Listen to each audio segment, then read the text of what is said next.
জীবনে যে কখন কোন সময় আসবে তা আপনি আমি ঠিক করার কেউ না, তাই না? শুধুমাত্র সেই যে উপরে একজন বসে আছে উনি একমাত্র জানেন। তো চলুন, আসসালামু আলাইকুম। উত্তর দিনাজপুর জেলার ছোট্ট একটি গ্রাম থেকে আমি পায়েল আমার নতুন একটি ফ্যামিলিতে আপনাদের সকলকে জানাই অনেক অনেক অনেক ভালোবাসা। আর ব্লগটি কেমন লাগলো অবশ্যই কিন্তু ভিডিওটা শেষ অবধি দেখে কমেন্টে জানাতে ভুলবেন না। তো চলুন, নতুন একটি দিনের সাথে নতুন একটি ব্লগ শুরু করছি। সকালবেলা উঠেই দেখছেন গ্রামের একটা সুন্দর মনোরম পরিবেশ, সেই আমের মুকুলের সেই সেন্ট, তার রোদ ঝলমলে একটি সকাল। তো চলুন, সকালবেলা উঠে এই যে বাড়ির অনেকে নিজের নিজের কাজে লেগে পড়েছে, আর আমিও ঠিক তার ব্যতিক্রম নয়, আমিও নিজের কাজে লেগে পড়েছি। এখানে দেখছেন আমি সকালবেলা উঠে আগে ব্রাশ করবো জানেন, কারণ প্রত্যেকদিন কাজের শেষে ঠিক 10:30 থেকে 11টা বেজেই যায়। তাই ভাবলাম আজ চলুন সকালবেলা উঠে আগে ব্রাশটা সেরে নিই। তো যেমন কথা তেমন কাজ, সকালবেলা উঠে আগে ব্রাশটা করতে শুরু করে দিয়েছি। দাঁড়ান দাঁড়ান, তার আগে মুখটা ধুয়ে নিই। আর একটা কথা আপনাদের সাথে শেয়ার করি, সেটা হচ্ছে আয়ন সোনার, যেহেতু বলছিলাম না বিগত বেশ কয়েকদিন ধরে যেহেতু আয়ন সোনার জ্বর সর্দি লেগেই আছে, তো সেই জন্যই আর কি যে ভাপ দিতে নিয়ে গেছিলাম। ভাপ দিলে কি হয় বলুন তো, মানে বাচ্চার যে কফটা জমে থাকে সেই, আর যেহেতু ওর বুকটা একদম জ্যাম হয়ে গেছিলো সেই জন্য ওটা অনেক হালকা করে দেয় আর কি ভাপটা দিলে। তার আগে ভাবলাম চলো সকালবেলা তো আয়নারা বাবার খেতে বেরোবে, তো কয়েকখানা মাছ ছিল, তো সেগুলোকে আর কি আলু দিয়ে টমেটো দিয়ে পাতলা করে একটু ঝোল করবো। তো মাছগুলোকে বেশ ভালো মতো করে ফ্রিজ থেকে বের করে একটু গরম করে নিলাম তেলে দিয়ে, আর এদিকে হলুদ লবণ দিয়ে আলুটাকে ভাজতে বসিয়ে দিয়েছি। যেহেতু আলুটা ভেজে দিলে না খাবারের টেস্টটা একটু ভালো আসে, সেই জন্যই আর কি। তো চলো চটপট করে এই সমস্ত কিছু করে নিচ্ছি। আর প্রত্যেকে একটু নিজেদের মানে ছোট ছোট বাচ্চাগুলোকে দেখে শুনে রাখবেন, জানি না কেন এই সময়টা এত অসুখ বিসুখ হয় না। তো চলুন কথা বলতে বলতে এই যে আমার মাছের ঝোলটা হয়ে গেল, আর তারপরে আমি স্নানটা সেরে নিলাম, যেহেতু খাওয়া দাওয়া করতে হবে। আর তারপরে নিয়ে যাবো হচ্ছে কি আয়নকে আমরা ডাক্তারের কাছে। তো এই যে তার তার আগে দেখুন কাপড়গুলো মেলে দিচ্ছে, আয়নের আব্বার কিছু জামা ছিল। আর সকালবেলা এখানে রোদ্রে সবাই মিলে বসে বেশ, মানে সকালবেলা ঠান্ডা ঠান্ডা ওয়েদারটা যেহেতু থাকে আর এই মিষ্টি রোদ, দারুণ একটা কমপ্লিকেশন, তাই না? বেশ মানে একদম দারুণ। কিন্তু আমার ভাগ্য নেই যে একটু বসে চুলগুলো শুকাবো, এখন তো আয়ন সঙ্গে ছুটতে হবে, তাই না? তো ওই জন্য আমি এখানে দেখো সমস্ত কিছু কাপড়গুলো ধোয়া টোয়া করে কমপ্লিট।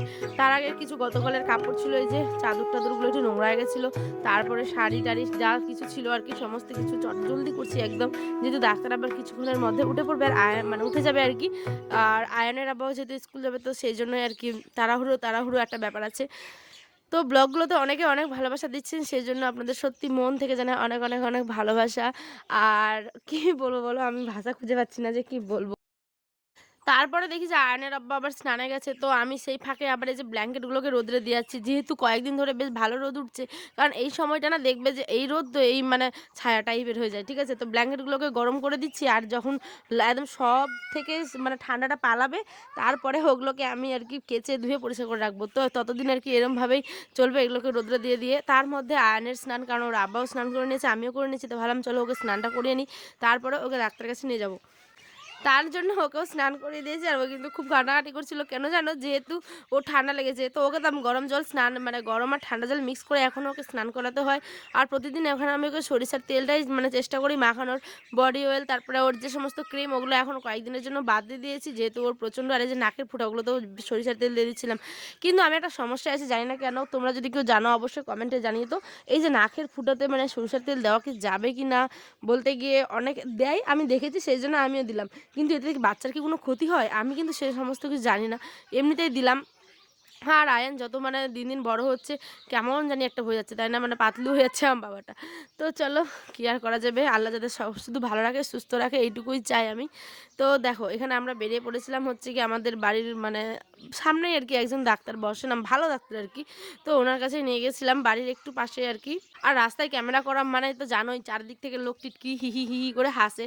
তো সে সমস্ত কিছু বাদ দাও, চলো আয়নের অবস্থা দেখো।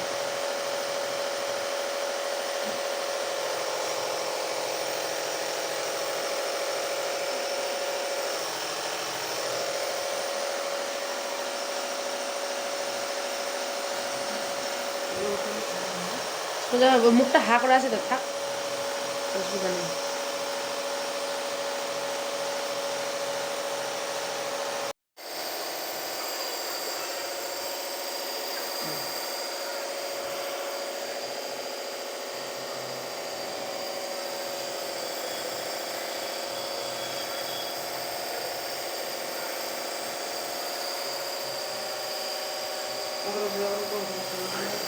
সোজা করে ওটা।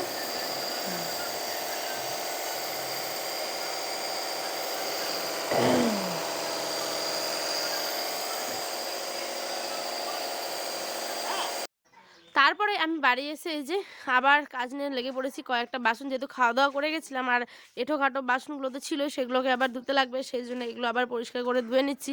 আর এত বাবুটা আমার বোঝে না যে কি বলব জানেন? যখন মেশিনটা দিয়ে ধোয়া দিচ্ছিল, ওই কিন্তু কোনোরকম মানে অতিরিক্ত দেখবেন যে কান্নাকাটি মানে অনেকে করে, কিন্তু আয়ান বুঝে যে ওর ওটা ভালোর জন্য দেওয়া হচ্ছে, ঠিক আছে?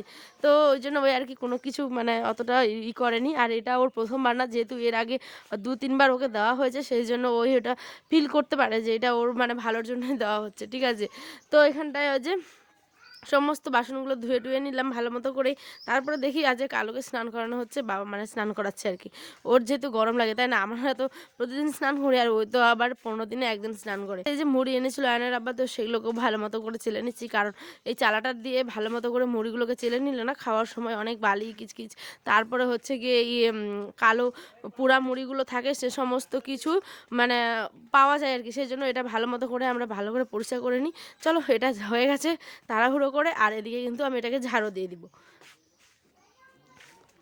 ঝাড় দিয়ে দিতে বাইরে কিন্তু একজন অপেক্ষা করছিল। ঠিক আছে? দাঁড়ান, দাঁড়ান। তার আগে এই যে দেখতেই পাবা, একটু ওয়েট। এই যে দেখছেন একদম এত মানে জ্বালায়, জাস্ট একটু যদি হলে খোলা পায় সব তোমার ঘরে খেয়ে শেষ করে দিবে।